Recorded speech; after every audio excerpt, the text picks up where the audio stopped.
Well, alright, this is how it is now.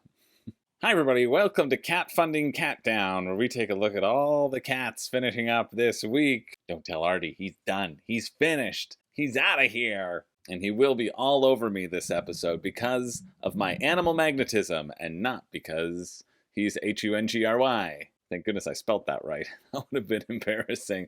Before we get into the week, I do want to thank all of my newest patrons and people who support the channel, anyone who gives a one-time donation.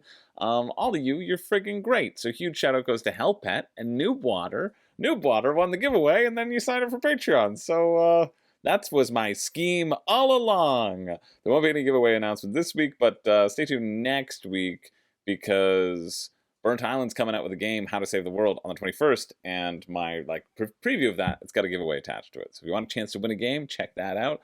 Oh, and if you happen to be a Geek Way to the West this week, upcoming, May 15th to the 19th, I'm going to be there too. I'm running a little event for the World Series of Board Gaming, so come on over, say hi, we can play a game, or you can play in my event, and then we can play a game. And then you can come to Vegas so that my bosses know that I'm a good employee that's convincing people to come to Vegas and not just going to conventions on their dime. Which, I'll try to be both. But if you happen to be there, if you're in that area, let me know. Hang out. Let's hang out. Let's play a game or something. That'll be fun. But let's get into the week. We've got a big week this week. Starting off with Nasty One. Nasty, nasty, nasty. Any game that has the word nasty in it, I'm probably going to be interested in. I'm a simple man. I see nasty, I click. Wait, no, that's not where I wanted to go with this. Nasty Ones, honestly, I wasn't going to cover this, but what I do like is this concept here. I was scrolling through them. I would scroll through them a little bit before we get going. Nasty Ones involves playing cards to reduce other players' health to 0, so it's a big sort of take that fest. But one key gameplay feature is that whenever you lose health points, you gain nasty points. So one, who doesn't want to gain nasty points? And two, those nasty points can be used to play cards, to take revenge, gain the upper hand. So it acts as like a catch-up mechanic. And I think that's probably really good in a little take-that style card game. That's pretty much it. You got Demon Mage Weirdo. You know the drill of these sorts of card games. Artie certainly does. But Artie really needs to stop stepping on my microphone so I don't have to refilm this, because I don't have time. What are you? Probably stupid expensive. Yeah, 20 pounds, 35 Canadian, and then shipping is going to be in there. Well, no shipping information, so don't get it, basically. God, you'd think people would learn by now, but some people just don't do any research. Unless I missed it and I'm that person. Production timeline? Well, that's the end of our nasty little dream. But we're going to move on to just covering quickly Adventure Time, the role-playing game. Experience your own adventure in the land of ooh in this epic 5e RPG based on Cartoon Network's Adventure Time. I clicked on this because I remember the Adventure Time set of something. Munchkin? Munchkin ends up being really valuable, quote unquote.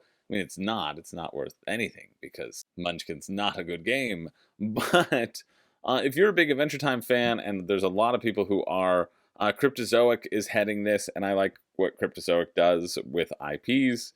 I think. Maybe I don't. I like Cryptozoic because of Attack on Titan, let's be honest. I just wanted to point that out. And if you like RPGs, you can check that out. I don't know how I feel. Well, no, it's just because I've never seen Adventure Time. So I was thinking about other IPs, and I was thinking about like Avatar, and thinking, oh yeah, no, that's a really cool world to live in. Adventure Time might be a cool world. I don't know. This is a horrible start. But I swear it's about to get better because we have Fractured Sky Rift. And guess what, Ivy Studios? I can cover this one because you didn't do a $1 pre-pledge. Oh, so good.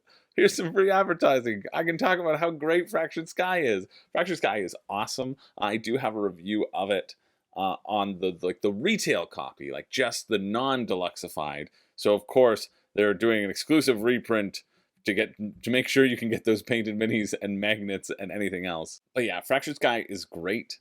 And honestly, this is one of those things where you don't need the deluxe, but I know that it's cool. I don't know what the Rift expansion does, so I'm going to take a quick look at that, and then I'll tell you all about it. Oh, right, I remember. I looked into this. They're adding in a set collection element. There's a set collection element now. The gems that go out are going to be different colors and can be different colors. And because of that, it makes getting certain gems more interesting. If you haven't heard of Fractured Sky, it feels a bit like Raw in a sense. I get a similar vibe from both of them in terms of this bidding element, and you're bidding under constraints.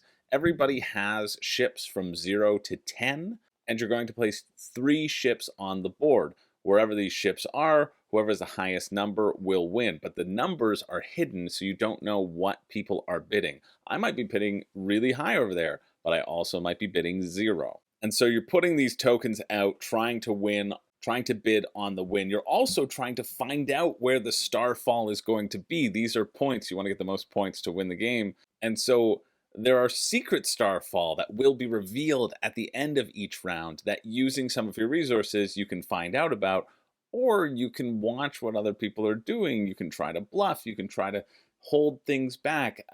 Something that I think Ivy Studios does really well with both Fractured Sky and Veiled Fate, those are the 2 of their games that I've played, is the above the table interaction. It creates a really lovely interactive experience with the people who you're playing with, and I like that a lot. And so if you win, if you get the highest force in a place, you get the gem, you get the points. If you're second, you get the resources, and then you can use those resources to build additional buildings that can help you in battle or get you even more resources. There's a couple of ways to play it, but basically the more resources you have, the more potential information you have, and the more strength you have, the better chance you have of just winning the battles. So it's a nice real toss-up between the 2. And so this Rift expansion will give you different colorful gems. Oh, okay, and it'll give you late game objectives gain even greater impact on chances of winning. So there are 5 objectives, 1 for each round, that will trigger that you don't know about, but using your resources, you can peek at some. So in the first round, you can peek at the final objective and go, okay, I need to have the most buildings on the board. And since you know that, and you looked at that, you can now focus your strategy about building those buildings while everybody else is trying to take the points now. And so you're giving up points now for those potential points later. It's really, really good. I like this idea. $19 just for the Rift expansion? I could do that. 27 Canadian, probably like 40 Canadian after shipping, really. I like that they're comboing it if you happen to back both campaigns. I didn't hear about this campaign. That's weird. Oh, didn't hear about that campaign at all. I don't think it actually happened. But this one's happening, so let's get excited about this one. Yeah, and so the difference, are they offering... Oh, of course, there's the Metal Rift expansion, because I always do stuff in metal. Yeah, they're not offering the retail edition. They're just offering the deluxe edition this time, probably because nobody buys the retail edition to make it make sense for printing. I'm one of the only people who do. So it coming in at $129, which is $178 Canadian, like that's an expensive game. And it's because you have these magnets. Essentially, in the retail one that I have, you just have these chips face down. That's it. But in this one, you have a little ship that can click onto the magnet, and then you can put that out on the board so nobody sees if it gets tipped over. Nobody knows what number you have. It's fun, but it's completely unnecessary. I don't know if the gameplay is worth dropping $200 on. I would have recommended the retail version, but I understand that anyone who is a big Ivy Studios fan knows that their games are expensive and deluxified, and you're probably getting everything anyway. I will say that if price is no object, this is a really good game, and go check out my review if you want to know more.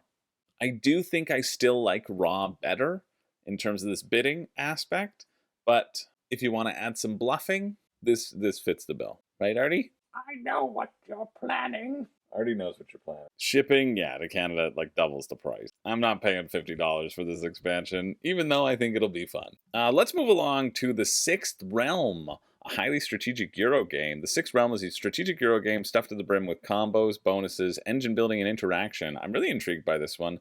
I've seen it advertised to me. Because I've seen it advertised, I better check to see if it's a $1 pledge, and then I can cover it. And that it isn't just, a garbage game. Let's check. I'm sorry to point out that Artie is just desperate for any food. It's like, do whatever, please. I'm dying here. Well, that's the definite definition of all sizzle, no steak. It doesn't tell me when. It just shows me that the game is going to be a bunch of complicated mini games, and they may work together, or they may not. You don't really have a clear theme. Maybe they just had 5 minigames, and they were like, who's going to conquer all 5 of these minigames? The 6th one! And you couldn't call it the 6th minigame because that was taken. Copyright. Always lets you down. This seems like a game that could very much be up my alley. It could also be too much. Combos and bonuses galore. Yeah, they're all going to lead into each other. So I'm excited by all these buzzwords for sure, and by all these pretty little pictures. But we're still looking at 89 US, 123 Canadian plus shipping. This is a tough one. This will need a definite rulebook dive. It's got all my favorite things though. A box full of wood, you know? Who doesn't love a box full of wood? And screen printed meeples? Okay, I like that there doesn't seem to be that much of a difference in the deluxe. I mean, there isn't that much of a difference in price, but I'm not being pushed. Cheapy me can still stay at that standard edition and not upsell myself like everybody on Kickstarter. All right, heavy Euro game stuffed to the brim with combos, bonuses, engine building, player interaction, player-driven scoring, action selection mechanisms. The game of the 6th realm takes place over 3 years, it said in the video. Players then have the ability to take actions based on the selected guild. By exhausting their supplies of precious resources, they'll be able to take stronger action, or even petition to take a different guild action. I like tracks. I'm in the favor of the Stone Council. Oh, that's the here right here. Permanent support from the guilds. As word of your deeds spread, your popularity will rise, and you'll attract new envoys to aid in your endeavor. So more action ability. You'll earn the Queen's favor with royal challenges. Yeah, this is not thematic whatsoever. Merchants Guild. Run around and get resources on this rundown. Builders Guild. Construct settlements, put your people on it, get bonuses for whatever you cover. Adventurers Guild. Walk around a track and get that stuff. Navigators Guild. Race around a track and get some stuff. Scribes. Okay, let's get more actions. Historians. Translate the scrolls, so get more actions. Give me the rule. No way this rulebook's only 13 pages. No way. Okay, yeah, it's 26. All right, bunch of different areas. Let's look at them. The Queen's Ambition, the Queen's Castle. All right, you're going to get to place end game goals over here, which if you complete all of them, you score a bunch of points. But you can still score a few of them, so you don't have to complete them all. It's not a boom or bust situation. Stone Council. Here you can increase your tracks. Good rulebook so far in terms of giving you knowledge and different information. I'm so distracted by this cat. Cool, it gives you a bonus. This just indicates what guilds are going to be able to be active, but if you're the Queen's champion, you also get to choose that a little bit more. You get to choose that at the end. In the last round, you choose what gets to be active, so that's the bonus of moving forward on the Queen's side. All right, now we get into game structure once that's established. Okay. Each year is split into 7 rounds. Each round, players will take a turn. You spend action points to improve your position on the Stone Council and perform actions with a chosen guild. I see, and there's a cost, depending upon what's primary and what's secondary. You have to pay to do the secondary. So there's a bit of a cost, but you can still do it. I like that. Reverse How to Save a World here. I guess that'll make more sense when put that video out. I see, you choose your guild and then you mark your action points up top. So your guild is generally your reputation, I think. That's how many actions you get in that guild. And so you're able to use those actions in that guild. Okay, I like that. Oh, cool. You also have the ability to rotate the order of the actions. I see. That's what they were talking about in terms of player manipulation, action selection. You'll also have these free actions. That's how you get some scrolls, and you'll need to get some envoys to activate those. So a little worker placement on your own board, I think. Then we have the actions. Merchant Guild. Here it shows all the costs of what everything costs and what you can do. You can refresh resources. Oh, that's cool. So your resources stay, but they stay down. That's kind of neat. Flip book action. You can perform a flip book on all of your rows. There's a little book underneath here, and if you flip the book, it makes it a little bit better, I think. And then you can gain a resource where you get a resource into that matches the cart location. You get it in there, and you can use those resources down the line to boost other actions. Cool, I like that. All right, Builders Guild. They're responsible for laying foundations. That's what this is. You spend 2 actions to build a small, 3 actions to build a medium, 4 actions to build a large. You have to place foundations adjacent to any edge of the capital grid or another foundation tile. You have to align foundation with the capital grid. Okay, sure. Well, yeah, obviously. Like, do you really need to specify? I guess you did. You can also build a house, and then you get these bumps. So you can bump yourself up on a bunch of different tracks. Everything is related to those tracks, and then bumping yourself up on the Queen's favor area. Cool. We have the Adventurers Guild. Move your torch one space. The dungeon will do things. Get artifacts. That's it. That's the only thing you do. You move your person. So you can keep on moving your person and getting stuff. Okay, Navigators Guild. You can build a bridge so that you can explore more of the map. There's like this little exploration. What I am seeing, these do feel like different games, but I like that it seems to revolve around boosting other tracks. And so it's how you interact with them, when do you spend your resources, what tracks are you going to move in. Here, move a translator action. Also, there are translators around. So they're trying to surround things, I think. Oh no, you just move them around to little spots on the board, which will give you bonuses. And then you can take something that the translator is touching. So you can't get everything, but you can get some things. And that's it. Perfect. Then you just have final scoring. Wow.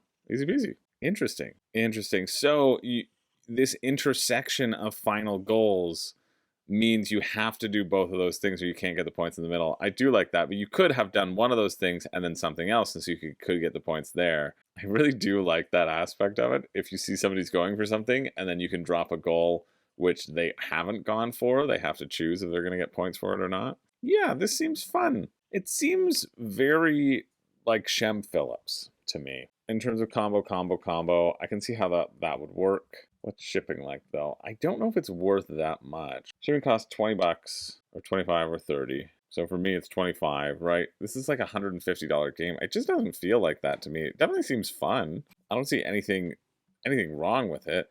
And I think the production quality looks really, really nice. I think it's actually going to be quite a good game. I just am too cheap to get it. It's basically what it comes down to. Yeah, I'm really intrigued by the difference of the wheel and how that'll change the actions and will change the flow of the game. I'm interested in how much you can sort of manipulate that and kind of screw with that to put yourself ahead. I don't know. I think it looks really cool, but I keep looking to the other camera. That died. I have no desire to get it, strangely. Would definitely play it, though. So, yeah, seems neat. That finishes Wednesday, May 15th. At 5:59, like to put this in comparison of like Au Chemin, for example. There's a bunch of different actions you can take. You're expanding on a waterway that was in. If you missed it, that was in a previous Crowdfunding Countdown. There's always a master list down below to every single campaign that we've covered. If you're interested in looking at something specific, that one was like $69, right, or $59 or something even cheaper, and it feels like it potentially has around the same decision space as this.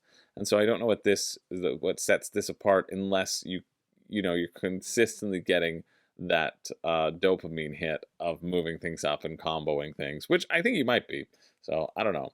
But in terms of like decision space, I don't know, it seems good. Definitely seems good. That finishes Wednesday, May 15th at 5:59 p.m. See, here's the issue. We're not covering Prowl because Prowl did the $1 pre-pledge. Right? That's just the stance that we're taking because they bought into this skeezy marketing company, Launch Boom, who decided to tell them that they would make all their dreams come true if they did a $1 pre-pledge.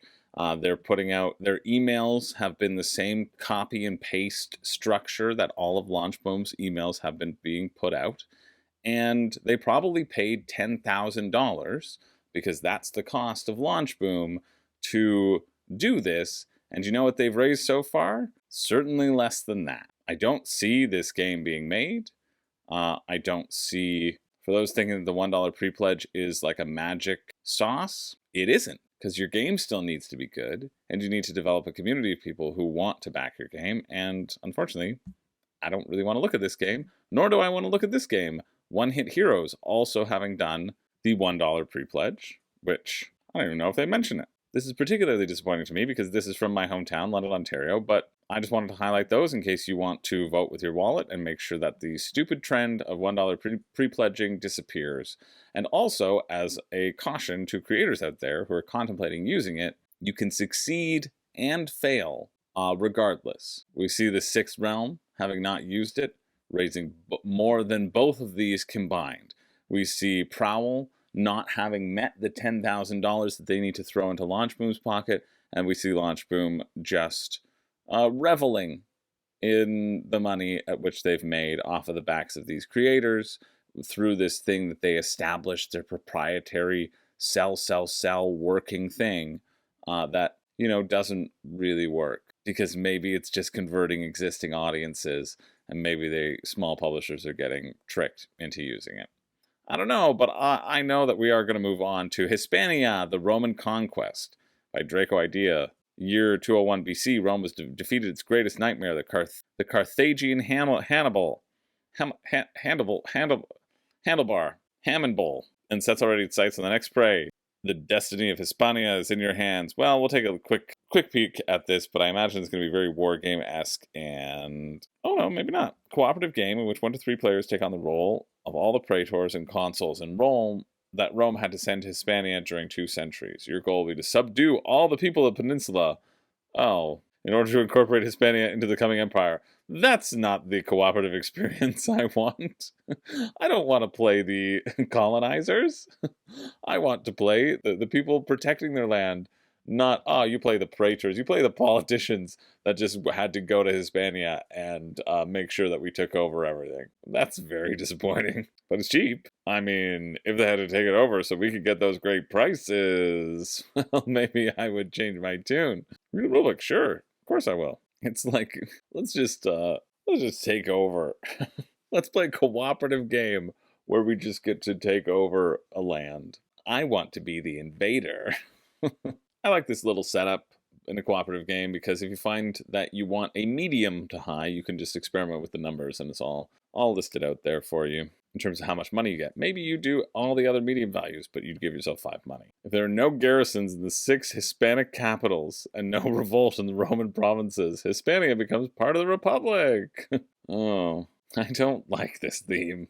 Have I mentioned that? You go back and forth. Move, garrison, besiege, attack. Move, costs you money to move. If you establish your network, it's easier to move. To put a garrison down in the capital, you have to make sure there's no revolt in each part of that city. Okay. Or of the province, rather, the color. And then you try to remove revolts that are happening, spending, hoping that you spent enough to make the action work. And then they expand and they revolt across the city. And yeah, you try to make sure you quell the stench of rebellion. You are the empire. There you go. I mean, if you like, well, I was going to say if you like the theme, if you like cooperative area control pandemic-like games, I could see you enjoying this game. $36.30 is actually a really good price for it. So, I mean, the theme turns me off completely, but $36.30 would be like $50 Canadian to get to my door. I think that's a really nice price for this. And the game seems fine. Seems like a decent cooperative game. So there you go. If you're interested in that, it finishes May 16th at 1 p.m. Moving along, we have Euthia Cruel Frost, the highly rated Kickstarter exclusive fantasy board game.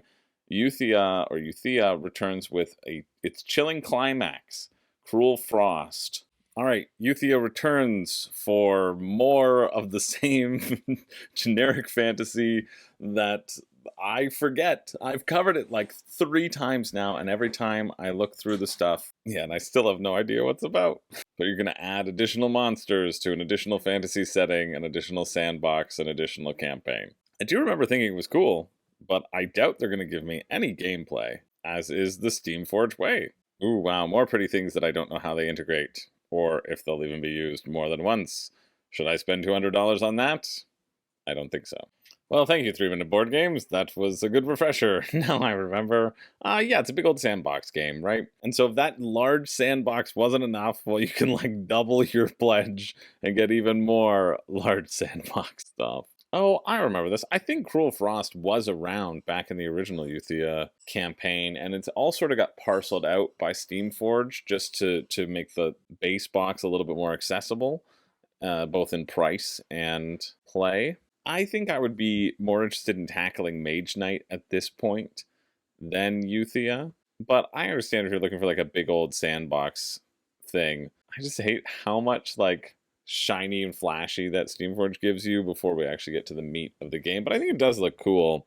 I think people who have Euthia and haven't gotten to any of the content or haven't played it for more than 6 sessions, let's say, you're not allowed to get the Cruel Frost expansion. I know they're marketing this as this is the last time you'll be able to get it, or this is the last expansion. It's doing well. You probably will have a chance to purchase it again. It seems like it's been doing okay. It's just so expensive, even for the base game. The core box pledge, $261 Canadian, and then plus shipping is going to be enormous, $34, which makes sense. It's a huge box. Like, that feels reasonable compared to the size of the box. You're looking at like a $300 game for a big old sandbox game that you could probably get the same value out of Mage Knight, I would say. It just like doesn't seem like the ticket to me. But if you have Euthia and you love it, well, like, let me know why in the comments, because I'm curious. That finishes Thursday, May 16th at 4 p.m. Moving along, over to BackerKit. Yeah, BackerKit still exists, and it exists for things like this. The Munchkin Big Box, the Ultimate Munchkin Collection, as if you needed it. Here's how to play Munchkin.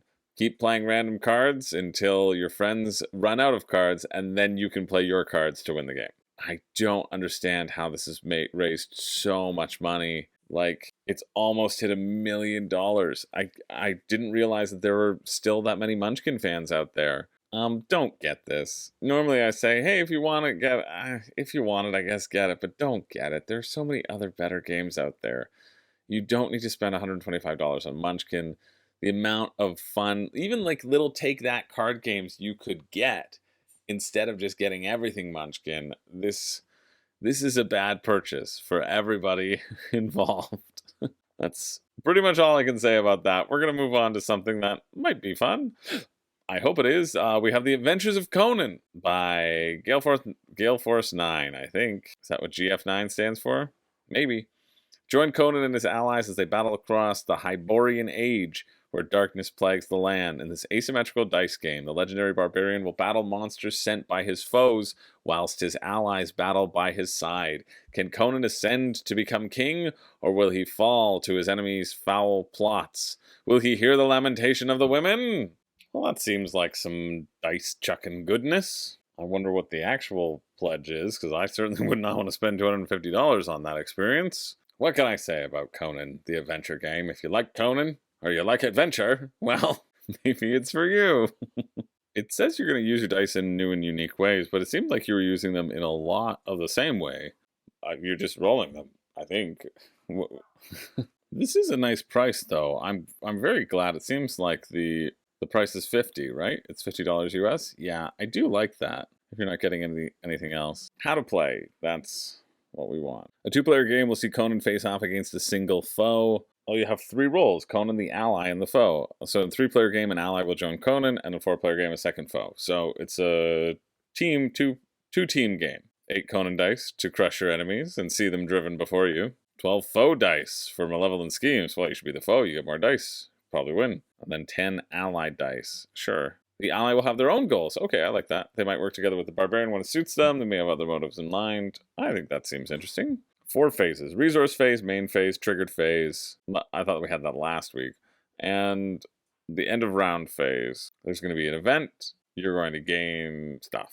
Roll your dice and advance a plot card. That's what you can see in the video of like a linear pathway where you have to match symbols. Main phase, you roll your dice and you use the symbols to execute moves across the kingdom. So it's going to be stuff like move, attack, etc. Triggered phase, something will happen. Encounters or adventure. Cool. All right. So just depending on where Conan ends, probably in a place or with a person, then end of round. When the end of the game is triggered by a character reaching the victory point threshold, by progresses through to, by a character who progress. This sentence is bad. Rulebook. Yes, please. I just want to see how interesting it is or how much dice rolling it is. That's kind of what I'm looking for here. So there's 2 different types of dice. Character dice and kingdom dice. A dice pool is always made up of character dice, and the kingdom dice does something else. You have primary dice and general dice. The primary dice are going to give you better stuff. So you're going to have 4 dice, but in the resource phase, you can spend gold to get additional dice. Then you're going to try to advance through the plot. You have to match symbols. Everything is matching symbols. It really is. I haven't seen anything that isn't just, hey, match some symbols, which, sometimes is fun. I like that you can buy more dice. I like that you have that decision of when to buy those dice. What will these dice do? Okay, you can trade symbols for symbols. You can move around the board. You can sail. You can scry, so you can look at challenge tokens, things that you have to complete, objectives, essentially. Add new objectives on the board. And then you can unlock encounters, which essentially you spend a dice to make the other people spend more of a dice, I think. More of a dice, yeah. More like moron of dice over here. Yeah, it's just anything will come up and it'll be like, hey, you need to use the dice in your pool to hit this. And you need to run around using the symbols on the map to help mitigate your dice, buy more dice so you have more options, and essentially just get the most points by completing things before anybody else. I'm happy with it at 50. I expected a lot more just because, I don't know, it's got Conan attached to it, I guess. Shipping to the UK is $5. That's pretty good. USA 10, Canada 15. Sure. Be like 80 or 90 for this little dice game. I think there are better dice games out there. But I think this looks entertaining. I think the adventure of moving around is entertaining enough. Honestly, it kind of reminds me of the Witcher Old World. In terms of the map, you're moving around, you're fighting things, doing encounters. It's just all dice driven rather than anything else. So if that interests you, well, that finishes also on the 16th at 5 p.m. Moving along, also on the 16th, that's Thursday, we have an expansion to the Table Golf Association, Meeple Beach Edition. Meeple Beach is everyone's favorite customizable tabletop dexterity golf game. Instead of Pebble Beach, it's Meeple Beach. Design and play the oceanside course of your dreams. This is a fun idea of a game, and it's been around for a while. They made it cheaper, which was nice, and it's essentially modular crokinole. It's golf, but you flick it. You set up your board, you set up the holes, and then you go and you have to flick your way through the course. I think you know exactly if this is going to be worth it for you or not. Maybe I should get this for my parents. I mean, they're big golfers. Are they big flickers, though? That'll be the question I ask them when I see them next. I really liked when they went down from the all wood tiles to cardboard tiles. I think that makes it a lot more accessible. So, you know, it's all right. They got a little expansion for it now. If you needed more tiles, you needed to add ocean to your tiles. Why don't they ever answer me, Ocean? That finishes Thursday, May 16th at 7:55 a.m. Just wanted to talk about that briefly. Next up, we have Black Sonata, Strange Shadows, the second expansion and reprint for Black Sonata, the award-winning solo game of hidden movement and deduction. I've heard really good things about Black Sonata. It's kind of regaled as one of the great solo games out there. I think it's a game that put solo gaming on the map. You know, I think it was referenced in a lot of solo gaming lists before solo gaming got popular, and I've heard good things. So I think it's great that there's a reprint because it feels like it was very hard to find at one point. Here's the theme. For more than 4 centuries, scholars have argued over the identity of the mysterious Dark Lady of William Shakespeare's sonnets. In Black Sonata, you find yourself in Shakespeare's London, circa 1600, in pursuit of the shadowy lady. Can you finally solve English literature's greatest mystery? Or will the Dark Lady elude you too? I'll solve that mystery for you right now. It was me the whole time. Shakespeare was obsessed with me, okay? He kept on writing these flowery words, and then just Chris doesn't rhyme very well. So because of that, we opted for Dark Lady. It was a collaboration, and the darkness is because Shakespeare was trying to cut me out of my doubloons. Because they used doubloons back then, I swear. I was there. I was frozen in carbonite, and that's why I'm so anachronistic. Several expansions to be added to the base game should work separately or in various combinations. The Darkest Ladies. The alternative set of Dark Lady cards has no suits. Great. If you know what Black Sonata is all about, that'll really illuminate things for you. Indirections. 2 different types of stealth cards. Oh, I see. Yes, how to play the base game. Let's see. At the beginning of the game, you'll randomly select one of the 11 Dark Lady cards to be the target of your pursuit. Well, you choose the one that says Chris, if you know what's good for you. Because you absolutely will be successful in that pursuit. Okay? You'll also set up the stealth deck by arranging the cards according to the sequence chosen for the game. There are 8 sequences on the cards, along with 20 included in the rulebooks. So this is the sequence ABC, meaning there are 56 different paths included in the box. Throughout the game, the Dark Chris will maneuver through London with you hot on her trail. Once you think you've tracked her to your exact location, you can conduct a search using a location key. You'll peek through the keyhole to see if she is revealed. Place stealth card directly on top of the location key. Flip the cards over, check to see if the silhouette is visible. If you catch her, you'll reveal the clue card, which reveals details on the Dark Lady's characteristics. Deduction is key in puzzling out the traits of your target. I see. So depending upon what symbols are in combination, that'll tell you how many traits of this one match your current setup. Cool. I like that. So you'll be flipping cards. Oh, neat. That seems really slick. Slick. The darkest of dark ladies require you to deduce their symbols in the correct order. Cool. This seems like a wonderful expansion because it's just adding in additional twists to every aspect of the game. Wow. That's a good price. 25 bucks? Canadian 35? You can get the first expansion and you can get the second expansion too. Great. I wish there was an all-in bundle, but that is good. You can see so many people have jumped in on the new Historian tier because I think I've seen it for really expensive on the secondary market. I like this as a price, especially given the esteem of it. If you're a solo player, that's pretty cool. This is cool. Yeah, this is really cool. These are all the different suits, the places where you can go. Cool. The top card of the deck represents the location of the lady. The icon visible on its back shows a landmark of that location. So that's how you can kind of narrow down where the person has been. Where I've been. Sorry, me, the Dark Lady. Yeah, so we know that those are the drama masks, so the lady could be there. Cool. Yeah, this is a really slick thing. And I really like it at 25. That feels nice. $9 worldwide. This is great. I mean, I know I was the one who inspired the game, so take that with a grain of salt, but I think this is really good. If you're a solo player, check this one out. You've probably heard of Black Sonata, and I think if you like deduction, this feels pretty fun. That finishes Thursday, May 16th at 7 p.m. We're going to move on to the Market Reprint and the Upgrades expansion. I have no idea what this is, but I saw Reprint, and I clicked on it. All I know is that you can forge fate in the market's futuristic economy, where a mystical smith sells upgrades. Light strategy, calculated risk, get both for only 24 bucks. I like that. Yeah, it seems fine. It's like Splendor. It's kind of Splendor, and then the expansion makes it Splendor Duel, because you have two ways of finishing the game. You have 3 resources, and you're going to get 2 resources on your turn, whatever you want. Or you can flip over a card from the market, and if you can buy it, you can buy it. And if you can't buy it, well, then it stays up in the market for your opponent to buy. So you know what that means? That means don't draw from the market until you've completely maxed out all of your cards. That's pretty much it.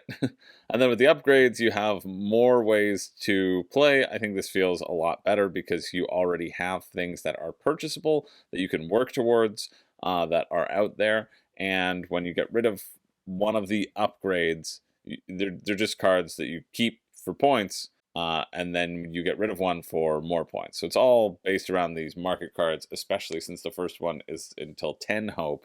And then this upgrade expansion deals with things going up to 50 hope. Also deals with power as a resource where the other cards won't have power. You can get up to 10 power or something like that. It basically means you would get to ignore the market and just deal with the upgrades. So there you go. 24 it said, right?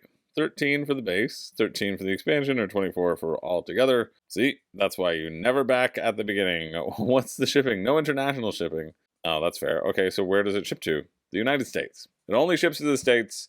You should put that in your title, right? The market ships to the States. I mean, I guess at least you put it there, so that's... but if you're interested in that, check it out. 30 bucks. Probably too much. I would just play Splendor, but seems okay. Let's move on to Attack of the SNACs. Join the Huntmaster in a multiplayer pied venture through Pyland's tasty terrains. Defeat the evil snacks, earn loot, and save Pyland. Let's see if this is bad or not. SNAC, if in case you were wondering, stands for Spooky Nectar Affected Creatures, which I like quite a lot. You know what? I think this looks okay. I think this looks like Conan. It's a dice rolling game where you're pushing your luck. You can re-roll stuff, but you have the chance of taking wounds. And you want to collect and defeat monsters so that you can then sell their remains to somebody in the middle of the town. I do want to see this idea of killing all that you can, and that's something I'm interested in. Where's the rulebook? I like this idea of these abilities as well. It kind of reminds me of gizmos, as you can make the efficacy of your pieces more and more effective and convert them into other things. I like that. Yeah, I think this is nice. Some little actions that you can take in the town phase. Come on. Where's your rulebook, though? Like, I do appreciate all these little mini videos which helps break it up into bite-sized chunks, but I also like looking at it myself. Well, that's disappointing. And then where's your shipping? Oh yeah, it's up here. Okay, that's good. Standard version, $15 shipping, so it's like 50 US, 20 to get to Canada. So I'm looking at like an $80 game, and for that I just play gizmos. But I still think it looks nice. I wish you had a rule book so that I could actually say it looked nice. As it is, sorry, but I think this should hit its goal. That's why I included it, because I think it will cross that goal and hit it, make it to the finish line. I think this looks better than like quite a few that we've already looked at this week. It just as a simple dice chucker, certainly much better than I expected it to, based upon the art and name. And I thought it wouldn't take itself as seriously, and I think there are some fun dice chucking elements that you could have here. Wish there was a rulebook though, so can't fully recommend it. But if you're interested, that finishes Friday, May 17th at 12 a.m. Moving along to The House of Frodo by Vital Lacerda and his partner. Manage your Frodo restaurant, promote musicians, send them to the starlight in this medium-weight worker placement game. Vital Lacerda only having 100,000 Canadian. I guess this game's going to be awful, right? Joao Quintela Martins. That's his partner. I knew the video would tell me how to pronounce it. Here we have the much anticipated crossover, a three-way crossover between Lady Gaga's House of Gucci, Vital Lacerda, and Joao Quintela Martins, and Frodo Baggins. In Portugal, you get many Frodos performing for you at your table, delivering profoundly expressive performances. In the game, players have to manage the restaurant, attract customers, as well as contract and promote Frodoistas and musicians, thus gaining prestige for their Frodo house. Having the same bump action as in The Gallerist, hey, I've played that. This becomes a straightforward, fast-paced, one-hour game. So if you place somebody in and you bump them out, then they get a little bit of a bonus. But if they move of their own accord, then they don't, which I quite enjoy. I would love to read the draft rulebook, because that game overview was lacking. Yeah, so it's that idea that you will have a choice of getting kicked out to multiple options, which I like, and then you'll be moving your workers once they're on the board. You have 3 workers that will be rotating through a number of actions. How many action spaces? 1, 2, 3, 4, 5, 6, 7. Okay, so there's a decent amount. There'll be a decent flow there, because you can't just take the worker and put it on the same action. You're going to have a little bit of a flow. Here's what you can do. You can hire musicians. This really is like the Gallerist Light, depending upon how famous they are. Oh, but it seems like your own musicians scale up. So it's specific to your own musicians. That's what the dice are for. You level up your fame depending upon how many people they perform for. You can bring in customers, unlocking your third table, bring them in, they'll get you money. You have the rehearsal room where you can write some music. Choose a Frodo tile on the game board for each musical symbol on the chosen Frodo. Return a notation tile that depicts the musical symbol from your restaurant board. If you're the first to write 3 Frodos, you'll earn a star, which will score you fame points at the end of the game. So I always thought there was only one Frodo, one ring, but if you can get 3 Frodos, well, hey. You can promote your musicians, but then people can take those musicians. This is to get you prestige and level up some tracks. And finally, you can close your restaurant on your own track. The customers pay for their meals, the customers applaud. You see how many customers you have, and they increase the fame of your musicians. And it shows the different types of customers are related to your different types of musicians. And once the musicians get too good for you, they leave. I think this looks quite fun, actually. What's the price? 48? 66 Canadian? I think that almost is reasonable as well. Ooh, I would pay attention to this one in case... Oh, well, I can get some bundles already. When Bot Factory was going on, they're like, oh, hey, we have some extra stock. And they made some bundles, which were really good deals. I like this as Gallerist Light more than Bot Factory, but I also haven't played Kanban. So what's shipping like? $11 to the US, 16 to Canada. So 64, it's like an $80 game for me. I'd probably pay 50 for it. You know, 80 is just a little bit too expensive, but I think mechanically, I think this looks slick and honestly, less fiddly than the Gallerist. And so I might, like my friend Matt owns the Gallerist. Matt and Dave, they own the Gallerist. And if I had this, I might opt for this over the Gallerist just because it's a little less fiddly. And I think it would give me the same feeling. So yeah, I think definitely check it out. I'm surprised it's not doing better. That finishes Friday, May 17th at 11 a.m. We're going to move on. I don't know what this is. I just saw these little books. It says Amazing Journey in the World of Emotion, Books and Board Games. And I was hoping that it was one of those big books that you could just like roll, had electronic dice on it. Do you remember that? When I was a kid, I think it was at like a dentist office or an orthodontist office. And they had this big old book, or maybe it was a doctor's office. It was some sort of office. It was Dunder Mifflin. But they had this big book where you flip the pages and it was all a different board game. And they all were just sort of dice-based roll and move. But I remember thinking that they looked really cool. So I wanted to see what this is all about. That seems kind of cool. It's the idea of a game that makes kids interact with their feelings. You'll draw cards about emotions. Oh, my emotions!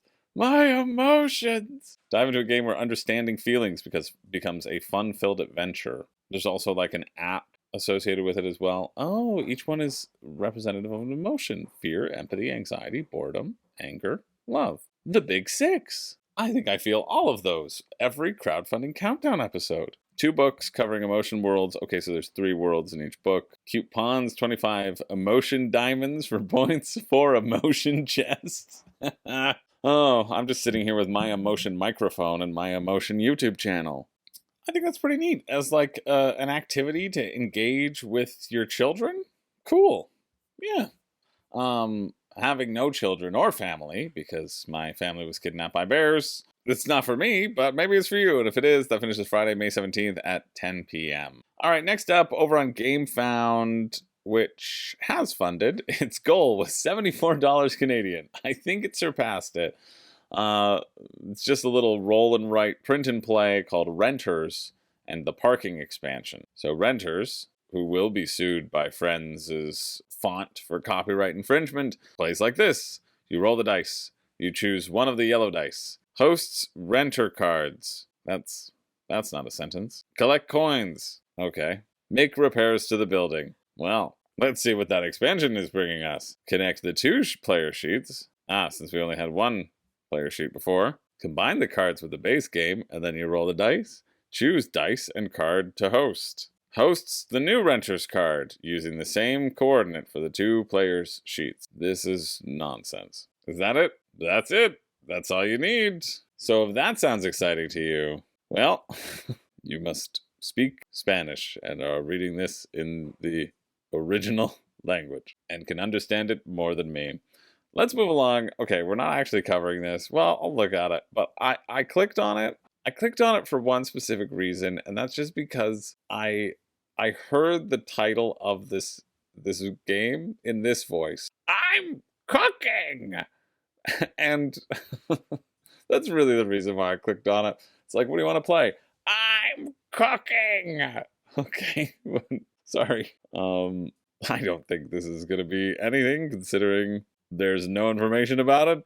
But we all will just know that we'll always have I'm cooking. All right, let's finish up mediocre probably with Long Dark Sea by Delucio Games. Not Delicio, that's somebody different, but Delucio Games. Long Dark Sea is a cooperative adventure game for 1 to 4 players focused on exploration and combat, where deck building and resource management are their main mechanics. Venture into the unknown with your pirate crew in search of ancient relics in a sci-fi universe. Woo! Let's check it out. I love a gameplay reveal that tells me, and don't worry, you're going to face a nemesis at the end that's really exciting in a stage that isn't yet revealed. Why? Why would I care? Why would I purchase? I don't believe you. We don't know each other. I hope that was just a video. I hope that you have a how to play. Let's jump to it right now. I hope that you earn your $180 price. How to play. Click here, English Quickbook. Through a reduced version of the rulebook. I don't want that. I want the real one. No, it's just because you didn't feel like writing out your rulebook. That's the reason. Perfect. I hope I understand then, because game examples don't exist. Kind of seems like you just didn't want to put in the work before before putting the game to GameFound. That's what it kind of seems. Okay, we have the initial action value and the action type, which are the same thing, apparently. The range, so I guess that's the range of 3. Card set, where it's from. Experience number, reference code. Okay, at least I'm getting what they are. Card name, traits, So it's an action, basic, explore, and then a rarity as well. Great. Action effects. 7, increase symbol and increase value if there's an increase or you have an increase effect. Okay, cool. So an experience system. This allows you to create initial decks. That's like any sort of tabletop war system that you can only have a certain amount of cards you can put in or experience points you can put in. It's the same thing, but also serves as how much experience you get, I guess, when you take them out, which might be cool. I like this: from spending all the cards in your hand to perform a single very powerful action to performing several actions on the same turn. Remember to keep a card in your hand to block enemy attacks. Okay. This is like nothing to me, though. Like, you're just giving me all promises without any specifics, and I think the ideas are cool, but if I don't get to see the specifics, how am I supposed to know how they're going to really interact with each other, you know?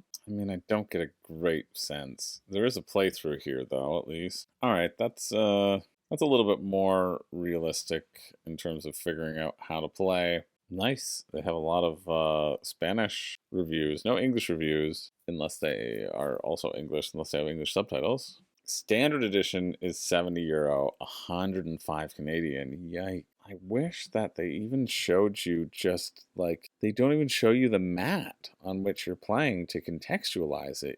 Well, they kind of do. It's just hard to see because of how it's formatted to get a sense of the scope. You're going to be going through these scenarios. You're going to have to work your way through explorations and threats that you have to fight, some nemesis that you're going to have to fight, and a presumably big bad boss at the end. I don't know.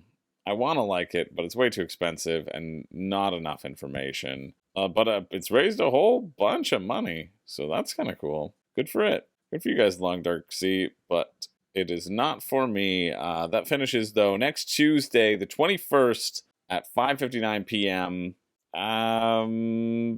That's it. Hey, is my camera charged? Let's see. That's it. That's it for the week. Every week I do a pick for me and a pick for you. The pick for me being the thing that I'm the most interested in. The pick for you being the thing that I think if you got, you would regret the least. This week we had a lot of games. Yep, we had a lot of games. Okay, I got one. That's the pick for... Okay, you know what? I got two. I think I got two. I didn't think I would get two, but I do have two. I think my pick for me is the House of Frodo. I like the Gallerist a little. This gives me enough of that a little. And I think playing in an hour, I think the flow here is going to be cool, but I'm not interested in buying it. I'm just picking it to pick it, really. The pick for me and the pick for you is going to be Black Sonata. I've heard good things about it, and actually looking into it finally, I like what I see. I like that deduction aspect. I like the price of it. I like that it's getting reprinted. So I think it looks pretty cool. Do I think, and it's a good price. I think this would be a legitimate pick for you. Do I think the other ones are really a pick for me? No. I think you should go watch any of the positive reviews that I've been doing over the last little while, and some more reviews are going to be coming out, and get that instead, you know? I guess the Sixth Realm did look okay. Sixth Realm looks okay, but it's just okay. I wouldn't buy any of these at my store. I just wouldn't. If I saw it on a shelf at the store, I would probably walk on by. Except maybe Black Sonata if I was a solo player, but I'm not a solo player, so I would walk on by. But that's okay. You know what? We don't have to purchase games every week. In fact, if you do, you should stop. Save it all up. Purchase 3 in 1 week, and then you'll feel better because you just went on a little splurge for the free shipping, right? That's what you got to do. Yeah, it kind of was a lackluster week for me, maybe because I'm tired, but I didn't really see anything that was that interesting. But maybe you did. Let me know what I got wrong. Sixth Realm? People are really excited about Sixth Realm. I didn't see it. I think it looks good, but I just didn't see it for that price, right? I think Galactic Cruise was around that price and looked better than Sixth Realm. I think How to Save a World upcoming is going to be better than all three. But, yeah, that's it. Let me know. Let me know what you're up to, what I got wrong, what you're excited about. I always like to hear from you. Thanks for being here. My name's Chris George. I don't have a catchphrase, but I do have to give this week a big fat meh. There are other good games out there. Go to your store, pick one of the ones, pick a review. Run, that I just did last week, released last week for review. That was a good one. Go get that instead.